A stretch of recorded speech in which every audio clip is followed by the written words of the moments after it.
Hey y'all, welcome back to the Faithful Farmer Mama. I'm out in the garden and I want to share some things with you that happen here in the summer in the garden that tend to, well, change plans a little bit.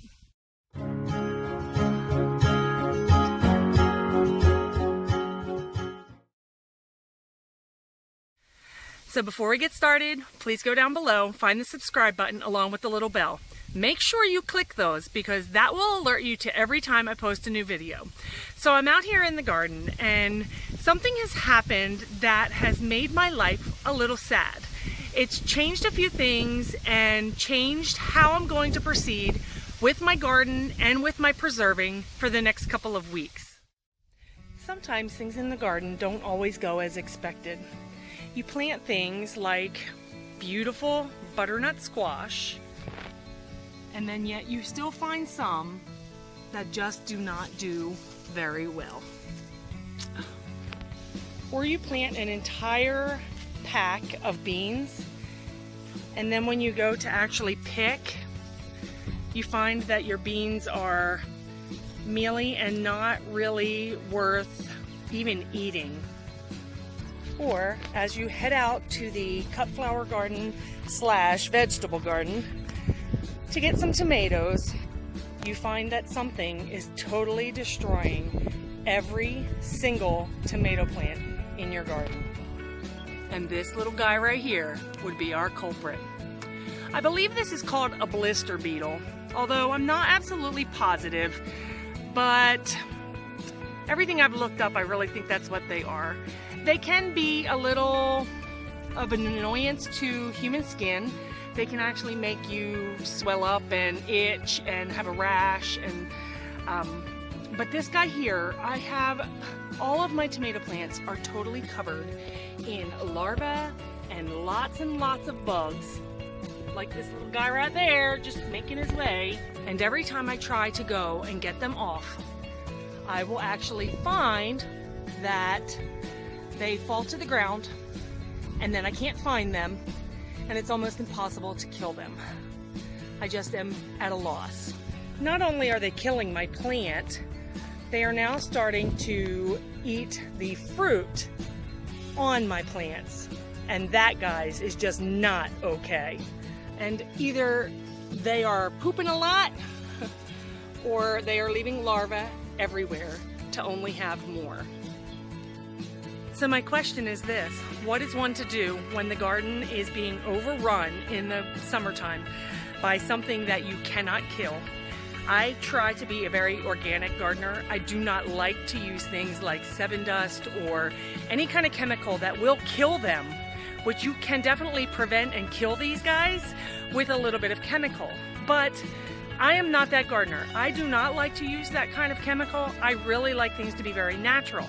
So when they take over, the one thing that I must do is I am actually going to pull these tomatoes and can them and preserve them after I let them sit in the windowsill and actually ripen up a little bit. I will let them sit there for about a week or two until they're really red, and regardless of what they look like, I will process them into either diced tomatoes, tomato paste, or make spaghetti sauce or pasta sauce for later in the year. I can't even tell you how much this actually really hurts my heart, because I know these tomatoes right here may eventually red in the window, but a lot of them, like these green ones here, they may actually rot before they have the chance to ripen and turn into delicious, beautiful tomatoes. So I decided that I was just going to pull the tomatoes that had just a tint of pink on them and leave the ones that were totally green, at least for a couple more days.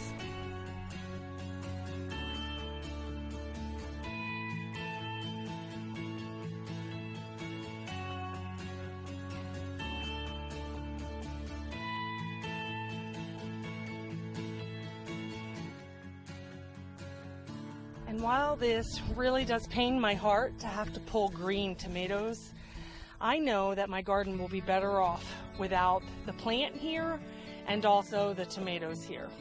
So these will sit on my windowsill until they turn red and are a lot more ripened.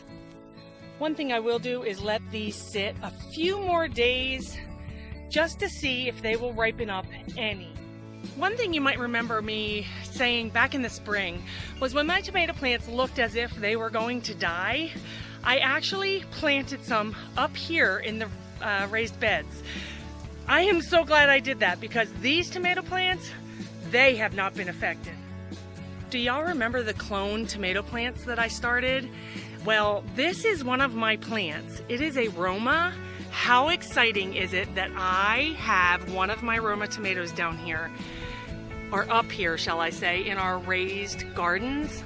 Guys, I have flowers on these clones. I am so excited that I could possibly have more Roma tomatoes in a place that has not been affected. These are some more, and yet even more. This here is a yellow pear tomato, and these actually have tomatoes on them. When I planted it, it did not. It didn't have any flowers or anything. It was just a little teeny stick like this, or shall I say, like this one. But now it is a blossoming, beautiful tomato plant. And then I did plant this tomato right here. When all my other tomato plants looked as if they were dying, I planted this one up here with hopes that it might do something. Well, I've gotten one tomato off of it, and in here I have one more. So although it is discouraging that my tomato plants down in the cut flower garden will probably be no more in a couple more days, I have tomatoes up here in my raised beds that excite me and make me so happy. So now that all this harvesting is taking place, and I've had tomatoes sitting in my windowsill now for, about 2 weeks. Not these tomatoes, these I just picked, but I've had other ones that I've been pulling off because these bugs have been around for a little while. Although I've been trying to maintain it and keep them at bay, they are starting to take over. So before that, I had tomatoes sitting in my windowsill, and today I'm going to actually process them into diced tomatoes, and then these here, when they ripen, I will make them into pasta sauce. I'm also in the process of making zucchini relish, which is like a pickle relish. When you can and preserve, it is an all-day thing. I started canning this morning at about 7:45 by dicing and chopping and putting things in like salt, brine, and getting things ready to actually can. Here's just a little portion of some of the things that I've done today. But first, a quick view. I love when the clouds are big and poofy and white. I was telling my daughter the other day, I could paint those, and I explained how I would do it, and she said, Mama, I don't know that your clouds are going to look like that. And I said, you know what? In my mind, they will. So I started my day by cleaning and dicing zucchini for my zucchini relish.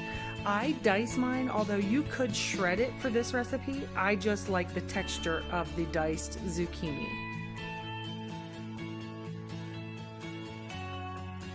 I then am going to label my Ziploc bags for 2 cups of shredded zucchini.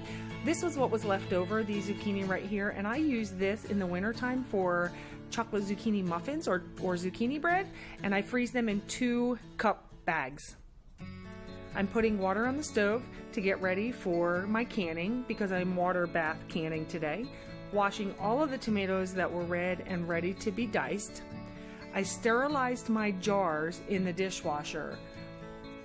And then I sat down because I had been standing for so long, and I diced all of the tomatoes by hand. I like the texture of diced tomatoes. There are a lot of pieces of equipment out there that you can use that give you sort of the same effect, but I am so particular. I don't like to waste any of my tomato, so I actually cut every single piece. I am dicing up some onions, and I use my Pampered Chef manual food processor because I like the texture it gives me. I put some jalapenos into my diced tomatoes. I just like the flavor, not necessarily the heat, so I cut out all the heat. I then headed out to the garden to pick my basil. I like to put fresh basil in all of my tomato sauce and diced tomatoes when I am cooking it down. There's nothing better than fresh basil. I'm using an herb cutter. This is also a Pampered Chef tool, one of my favorite for fresh herbs. So you would just stick the little ball there, it's ceramic, in the bottom of the container, put all of your herbs inside, and then you're going to put this back together. It has some graters on the bottom, and you just would keep shaking it until the ball comes down and pushes the leaves on top of the grater, and you actually shred your herbs. What I love most about this is that it actually comes apart, and you can stick it in the dishwasher and you get every last bit of your herbs. Put a little bit of oregano,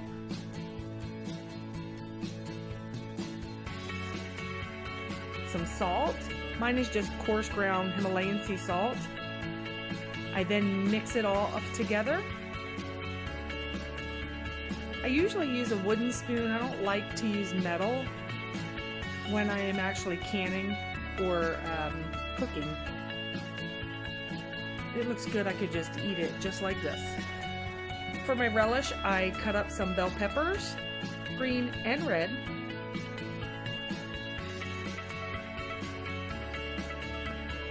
I put all of the ingredients into this pot for my relish, and I will bring it to a boil. Here are my sterilized jars. Here is my delicious zucchini. And then I just fill my jars. I am using a jar filler funnel, which I have tagged down below in the description for you.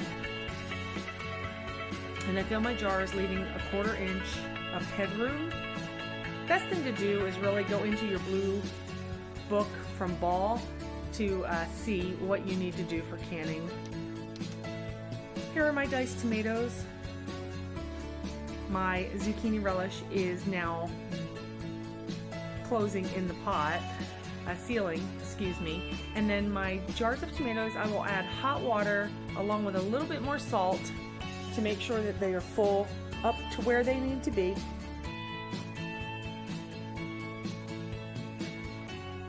Again, always best to check blue Ball book or the Ball blue book. I'm making sure I get all the air out because the air will actually hold bacteria in there, and you want to make sure that all of your air bubbles are out from the bottom. I usually use a knife or a fork just to push it all out, and then whatever level, if the tomatoes are not covered, I will add more water to make sure that they are all covered with water. My zucchini is ready to, zucchini relish is ready to come out of the pot. It looks so delicious.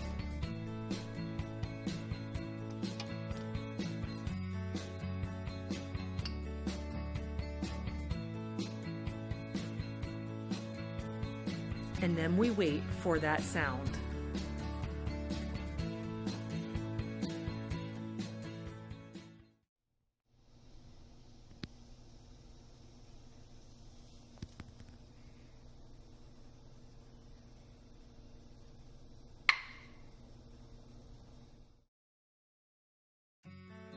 Before sealing up any of your jars, you want to always take a rag and wipe off the rim and make sure that they are totally dry. Then you will put your lid on, and then you will put your rim on, or your ring. I don't usually put my rings on too tight because I do take them off after they are done in their water bath and are sealed. This way I'm sure that they've sealed, plus the ring will help. It actually holds water between the jar and the lid, the rim, and then it can rust. Always, always date and label everything that you can.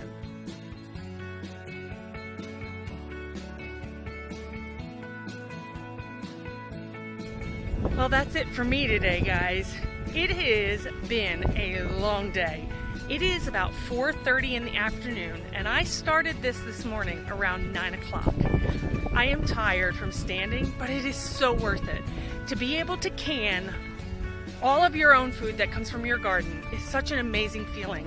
In the middle of summertime, I pick the most amazing tomatoes and then feel like I need to eat them right away.